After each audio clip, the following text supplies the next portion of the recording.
Well, here's an update on this Detroit project. I think it's pretty much done. You ever get into a job that turns into way more than you thought? So I've been working on the wiring here as I've had time, and turns out there's a lot of stuff different inside the cab on a truck that had a cat in it, but I've worked through it. I got it all figured out.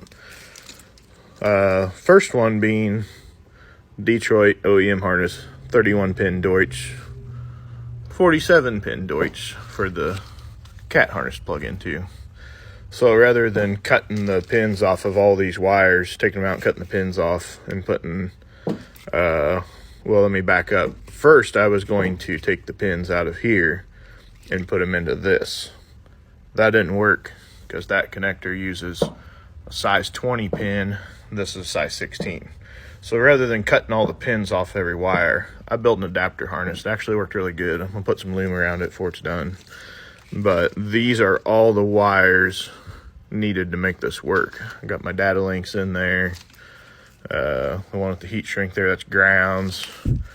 This one here is for your fan override switch. It comes from the switch on the dash.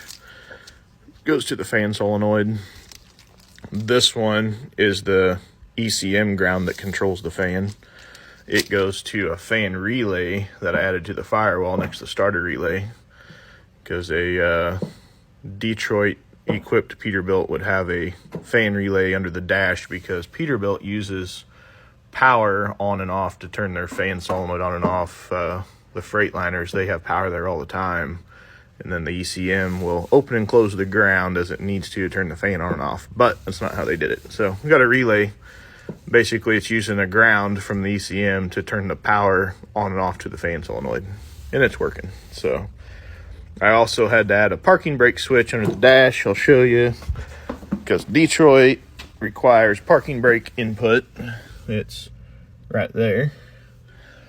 Requires a parking brake input at the ECM before it will let you use the high idle.